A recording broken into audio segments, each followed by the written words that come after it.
Oiê, vamos falar de FUVEST? Sejam bem-vindos a mais um vídeo, a mais uma explicação. E hoje, para poder te ajudar melhor na parte de literatura da FUVEST especificamente, eu vou falar de 3 coisas que você não precisa saber especificamente quando você tem que estudar a literatura para FUVEST. Lógico que se você souber, não vai trazer problemas, mas tem muita gente que eu vejo que fica muito neurótica em saber esses tipos de informação e que eu acho que não seria o mais adequado a se fazer. O primeiro deles talvez seja um pouco não intuitivo, mas eu vou explicar melhor. A questão que a gente tem mais problemática de você saber da FUVEST é sobre o enredo detalhado. Tem muita gente que quer saber o que aconteceu em cada um dos capítulos, o que aconteceu numa página, o que aconteceu de uma sessão para outra. Esse não é o mais importante que existe da FUVEST. O que é mais importante é por que o enredo está acontecendo daquela forma. Você pode reduzir todos os livros da FUVEST em uma história muito rápida. Quando você tem o de Quincas Borba, é um cara que ele ficou rico e ele perdeu a grana porque ele não sabia ser rico. Ou até o de 2 irmãos, que tem um irmão que é privilegiado e um irmão que é negligenciado. Só que não é importante o que está acontecendo detalhadamente na história. Apesar dos meus vídeos explicarem de forma bem detalhada e eu ler os trechos e explicar, o mais importante é o que aquilo tem como elemento de literatura importante, como reflexo de sociedade, reflexo do tempo histórico. Isso é o mais importante. Não é você saber o que acontece depois do capítulo 59 de Quincas Borba. Não, o mais importante é você saber qual o valor literário, qual o contexto histórico e por que está sendo apresentado dessa forma. Apesar de você também saber alguns elementos de escola literária e de período literário, isso não é algo que você obrigatoriamente precisa saber. Existem muitos escritores que vão aparecer na lista de obrigatório da FUVEST, que é muito engraçado, pois eles são o oposto do que está acontecendo com a escola literária. Se a gente vai pegar as Liras de Marília de Dirceu, tem muitos elementos que são mais próximos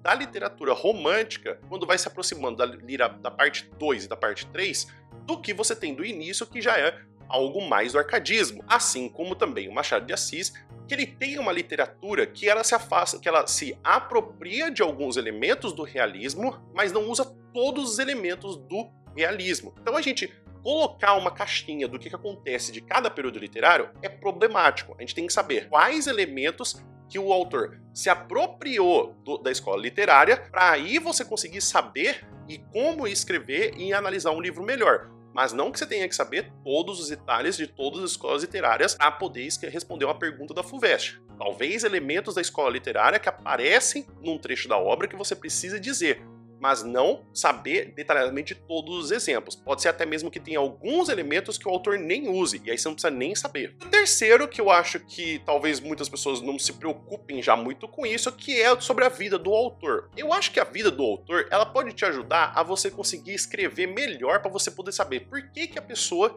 está escrevendo daquela forma, ou por que o assunto está aparecendo desse jeito. Eu acho que é muito mais importante do que você saber da escola literária, é também o contexto histórico e o que está acontecendo na sociedade. Isso ajuda muito você a conseguir ter uma análise um pouco mais crítica e também mais social de por que esse tipo de tópico está aparecendo. Assim como a gente tem no Romanceiro da Inconfidência, é importante saber por que está sendo revisitado esse evento que aconteceu lá no arcadismo, assim como a gente também tem por que se muda tanto a escrita do Machado de Assis quando a gente começa a ver ele em Quincas Borba, ou até por que o livro Angústia, ele tem essa literatura que ela é muito parecida com o que a gente tem nos dias de hoje, sendo que foi escrito há quase um século atrás. Então são informações e detalhes que a gente tem que saber que, apesar de você não precisar saber da vida do autor, que não vai ser perguntado que faculdade que ele fez ou onde que ele morou, ajudam você a ter um contexto e uma análise histórica muito mais relevante para quando você tem que escrever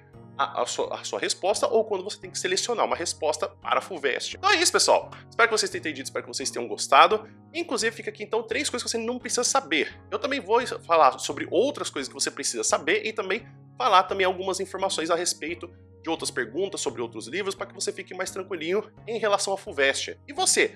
Tem alguma dúvida sobre algum dos livros da FUVEST ou alguma coisa que você precisa saber ou não saber da FUVEST? Escreve aqui nos comentários por gentileza. Caso você queira saber mais dos livros da lista de leitura obrigatória da FUVEST 2024, que vai ser desse ano de 2023, tem aqui a minha playlist com eu explicando, tanto fazendo leitura de trechos do livro, falando também da vida do autor e também sobre as personagens e o que acontece ao longo do livro. Mas pode ser que na verdade o que você queira saber é mais como que você se comporta para você poder saber sobre possíveis perguntas. Tem um exemplo de vídeo que eu mostrei aqui, que são 5 possíveis perguntas do livro Dois Irmãos, que inclusive está na lista de leitura obrigatória da FUVEST. O vídeo vai ficando por aqui.